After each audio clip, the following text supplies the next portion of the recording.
FTMOcom review.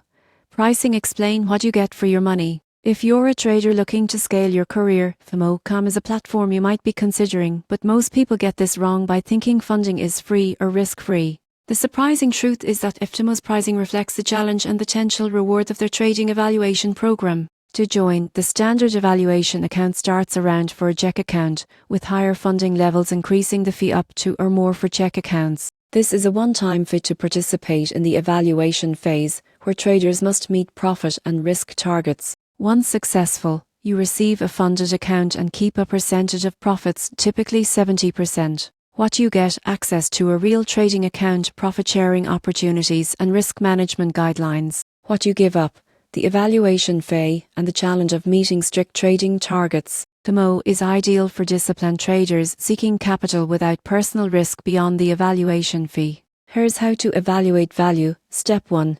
Choose the account size that matches your trading experience. Step 2. Review evaluation rules and risk limits. Step 3. Compare the evaluation fee with potential funded profits. Step 4. Practice with a demo account before paying the evaluation fee to increase your success chances. You won't believe what happens next if you ignore rules. Violating risk limits can disqualify you immediately. The surprising truth is that the pricing ensures only serious, disciplined traders proceed, offering real potential to scale your trading career. In conclusion, FTMOcom offers a structured path to funded trading accounts. By understanding fees, evaluation requirements, and profit sharing, you can make an informed decision and invest wisely in your trading future.